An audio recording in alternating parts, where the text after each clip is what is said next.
आज यानी कि 25 मई और हवाई यात्रा की शुरुआत कोविड के इस दौर में एक बार फिर शुरू हुई। इस हवाई यात्रा को 3 शब्दों में बड़े अच्छे तरीके से बयां किया जा सकता है। कंफ्यूजन, महा कंफ्यूजन, अति कंफ्यूजन। चाहे आप केंद्र सरकार की नीतियों की बात करें या तमाम राज्य सरकारों की, किसी भी सरकार ने एक दूसरे से बात करने की जहमत नहीं उठाई। सबसे ज्यादा परेशानी यात्रियों को और उसके बाद एयरलाइंस कंपनियों को हुई। जो कुछ हुआ पूरे देश भर में हमने देखा और झेला, और उसके बाद एक बार फिर यही 3 शब्द, कंफ्यूजन, अति कंफ्यूजन, महा कंफ्यूजन।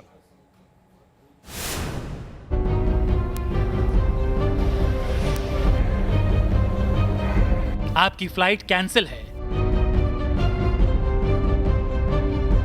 न एसएमएस न फोन।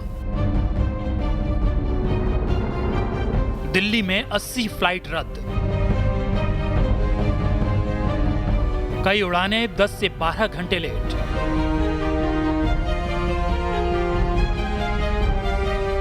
यात्री परेशान, कौन है जिम्मेदार? हवाई यात्रा पर क्यों हुई सियासत? सियासत का खेल भी अजीब है, अपनी सहूलियत के हिसाब से सियासत। महाराष्ट्र में उद्धव का अलग रंग, बंगाल में ममता की अलग सियासत। सरकारें अपने अपने खेल में लगी रहीं और जनता परेशान हुई।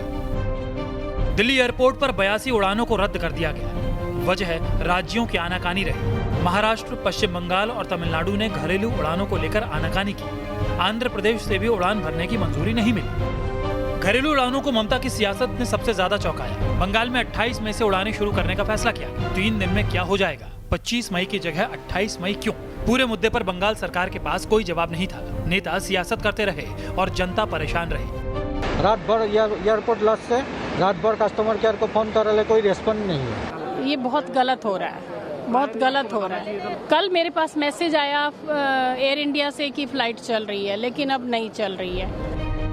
62 दिन बाद घरेलू उड़ान शुरू करने का पहला दिन यात्रियों के लिए अच्छा नहीं रहा। पैसेंजर्स को लेकर राज्य सरकारों का राज्यों के नियम को लेकर भी विरोध रहा। अलग अलग राज्यों में आने वाले पैसेंजर्स के लिए क्वारंटाइन के अलग अलग नियम बनाए गए थे। 62 दिन बाद घरेलू विमानों की शुरुआत हुई, लेकिन भ्रम की स्थिति बनी रही। केंद्र और राज्यों के बीच गतिरोध साफ नजर आया। जहां एक और घरेलू विमानों की उड़ान को लेकर महाराष्ट्र का नजरिया अलग था, वहीं बंगाल भी अलग रास्ते पर नजर आया। नतीजा, पहले ही दिन 80 फ्लाइट कैंसिल हुई और सियासी गतिरोध का खामियाजा आम यात्रियों को भुगतना पड़ा। वीडियो जर्नलिस्ट विकास झा के साथ अरविंद सिंह, न्यूज नेशन, दिल्ली। जरा सोचिए, इससे बड़ी विडंबना और क्या होगी। जितनी औसतन कीमत होनी चाहिए उससे 2 या 3 गुनी कीमत अदा कर रहे हैं हवाई यात्री। अपने घर पहुंचना चाहते हैं, अपने प्रियजनों से मिलना चाहते हैं, लेकिन कंफ्यूजन इतना है कि उन्हें पता ही नहीं कि क्या करना चाहिए।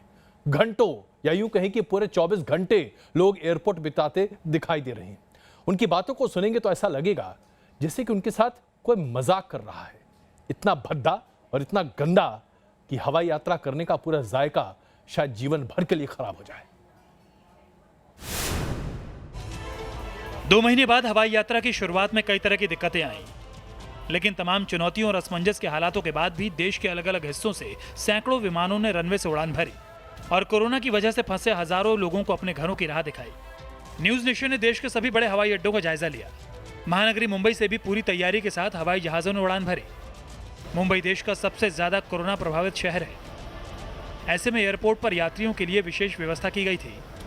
सीमित उड़ानों के साथ विमान सेवा शुरू कर दी गई है। और बात करें मुंबई एयरपोर्ट की, तो यहाँ पर 25 उड़ानें और 25 लैंडिंग जो है वो होनी है। और अब यहाँ पर देखिए किस तरह से जो यात्री हैं वो सामने मौजूद हैं। सोशल डिस्टेंसिंग का पूरा पालन किया जा रहा है। मास्क वगैरह जो है वो पूरा लगा रहे हैं लोग। बिहार में मजदूरों की घर वापसी के लिए रेलवे पहले ही दर्जनों श्रमिक एक्सप्रेस चला रहा है और जल्द ही पैसेंजर ट्रेन की शुरुआत होने वाली है। लेकिन कोरोना काल में आज पटना एयरपोर्ट पर पहली फ्लाइट ने लैंडिंग की और अपने घर पहुंचे यात्रियों की आंखों में खुशी की चमक देखते ही बन रही थी। लंबे अंतराल के बाद आखिर एक पैसेंजर एयरक्राफ्ट पटना पहुंच गई है। जी हाँ, दिल्ली से फ्लाइट आई है और लोग लगातार बाहर आ रहे हैं। कैसा रहा सर फ्लाइट? बहुत अच्छी फ्लाइट थी, बहुत अच्छा इंतजाम था सरकार का। यूपी के लखनऊ से भी न्यूज नेशन संवाददाता ने एयरपोर्ट की तैयारियों का जायजा लिया। ठीक 2 महीने के बाद एक बार फिर से पूरे देश में घरेलू उड़ानों का संचालन शुरू हो गया है। इस वक्त मैं लखनऊ के चौधरी चरण सिंह अंतर्राष्ट्रीय हवाई अड्डे पर मौजूद हूं और यहां पर इस यात्रा को लेकर खास सावधानी बरती जा रही है। चूंकि एयरपोर्ट अथॉरिटी ने पहले ही साफ कर दिया था कि जो भी गाइडलाइन जारी की गई है उस गाइडलाइन का पूरी तरीके से यहाँ पर पालन करना होगा। कोरोना महामारी की वजह से 25 मार्च से हवाई सेवाओं को बंद किया गया था और हर लॉकडाउन के साथ ये तारीख बढ़ती गई। अब लॉकडाउन 4 में 2 महीने बाद लोगों को सरकार ने कुछ राहत दी है और लोग अपने घरों की तरफ पहुंच रहे हैं। अच्छा लग रहा है कि वापस घर जा रही हूँ। अच्छा, मायके आई थी। अब जहाँ रहती हूँ, दिल्ली रहती हूँ, वहीं जा रही हूँ। तो इट्स ऑल गुड। क्या कोई परेशानी? अभी तक तो कोई परेशानी नहीं है। मैं दिल्ली में 12 मार्च से हूँ और अभी मैं फर्स्ट टाइम आई हूँ और फर्स्ट फ्लाइट है जो दिल्ली टू पुणे चली है। दुनिया जानती है कि कोरोना से जंग लंबी चलेगी और कोरोना से इतनी जल्दी पीछा छूटने वाला नहीं है। ऐसे में सावधानी और सुरक्षा ही 2 ऐसे हथियार हैं जो कोरोना से जंग में जीत दिला सकते हैं और हर गुजरते वक्त के साथ हालातों को सामान्य करना हमारी मजबूरी है। Team news nation. और आइए बात करते हैं उन मजदूरों की जो न घर के हैं न घाट के हैं। हम बात कर रहे हैं बिहार के सत्तारूढ़ पार्टी के दल जेडीयू के एक विधायक की। इन साहब से एक मजदूर ने रोजगार की बात कर ली। विधायक जी उसके बाद जिस अंदाज में मजदूर से बात कर रहे थे और जो जवाब दिया उसके बारे में मेरा कहना अपने आप में उचित नहीं है। आप खुद ही देख लीजिए और तय कीजिए कि ऐसे नेताओं को इस देश में होना चाहिए या इन्हें शायद गंगा जी के पास पहुंचा देना चाहिए। तुमको फायदा किए रोजगार दिए। ये नजरिया बिहार के नेताजी का है। ये सत्ताधारी दल विधायक का बयान है। ये शेखपुरा से जेडीयू के विधायक रणधीर कुमार सोनी हैं। ये गए थे क्वारंटाइन सेंटर का दौरा करने।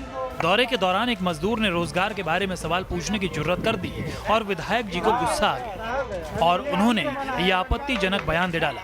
तुमको फायदा किए रोजगार दिए। नेताजी के इस बयान पर सियासत शुरू हो गई है।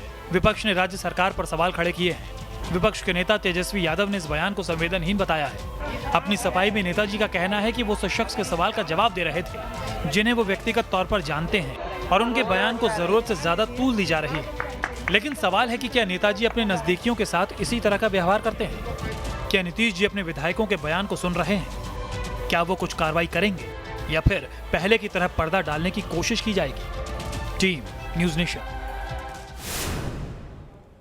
भूख की तपिश क्या होती है और भूखे पेट किस तरह से इंसान जानवर से भी बदतर हो सकता है, इसकी लगातार रिपोर्टें हम आपको दिखाते चले आ रहे हैं और किस तरह से लोग भूख से बिलबिला रहे हैं, क्योंकि ये वो लोग हैं जो आज अपने घरों को छोड़कर वापस वहां पहुंच रहे हैं जहां से इन्होंने पलायन किया था। लेकिन गरीबी और भूखमरी की ये तस्वीरें शायद हिंदुस्तान हमेशा याद रखेगा। पहले घर जाने की जद्दोजहद, अब भोजन पानी के लिए संघर्ष, खाने के लिए लूटपाट की नौबत। जी हां, कुछ यही हाल है प्रवासी मजदूरों के। पहले तो महीनों से घर जाने के लिए परेशान थे, लेकिन जैसे ही सरकार ने प्रवासी मजदूरों को भेजने के लिए श्रमिक ट्रेनों को चलाया, दूसरी तरह की समस्या सामने आने लगी है। तस्वीरें मध्य प्रदेश के इटारसी रेलवे स्टेशन की है। यहाँ अफरा तफरी मची है भोजन के लिए। नाश्ते के इंतजाम के लिए हंगामा हो रहा है, लोग ज्यादा और नाश्ता कम। ऐसे में क्या होगा अंदाजा लगाया जा सकता है। जैसे ही ट्रेन इटारसी स्टेशन पर उतरी, नाश्ते के लिए मजदूरों का मजमा लग गया। ब्रेड, पानी की बोतलें और केले सब पल भर में चट कर दिए गए। इटारसी स्टेशन में महज 10 मिनट के लिए ट्रेन को रोका गया था, लेकिन 10 मिनट में स्टेशन युद्ध का मैदान बन गया। यात्री ट्रॉली पर रखे ब्रेड के पैकेट उठाकर भागने लगे। इस दौरान यात्रियों के बीच आपस में भी ब्रेड के पैकेट को लेकर छीना झपटी हुई। 100 से ज्यादा यात्रियों ने यहां जमकर उत्पात भी मचाया। हालात इतने खराब हो गए कि रेल कर्मियों को मौके से भागना पड़ा। वैसे भोजन के लिए मारामारी की ये पहली तस्वीर नहीं है। बीते शनिवार को मुगलसराय जंक्शन पर भी ऐसा ही मंजर सामने आया था। यहाँ पानी की बोतल के लिए लूट मच गई थी। कहने को तो रेल प्रशासन ने हर मजदूर के लिए एक पानी की बोतल और खाने के पैकेट का इंतजाम किया था, लेकिन इन तस्वीरों को देखकर लगता नहीं कि इंतजाम काफी थे, जिससे अधिकारी और कर्मचारी परेशान हो गए। दरअसल मजदूरों को ट्रेन में खाने और पानी की व्यवस्था उचित नहीं हो पा रही है, जिसकी वजह से ऐसी तस्वीरें सामने आ रही हैं। अव्यवस्था के चलते मजदूरों की बेबसी और मजबूरी की ये खौफनाक तस्वीरें हैं। जो हमारे पूरे सिस्टम पर सवाल खड़े कर रही हैं। Team news nation.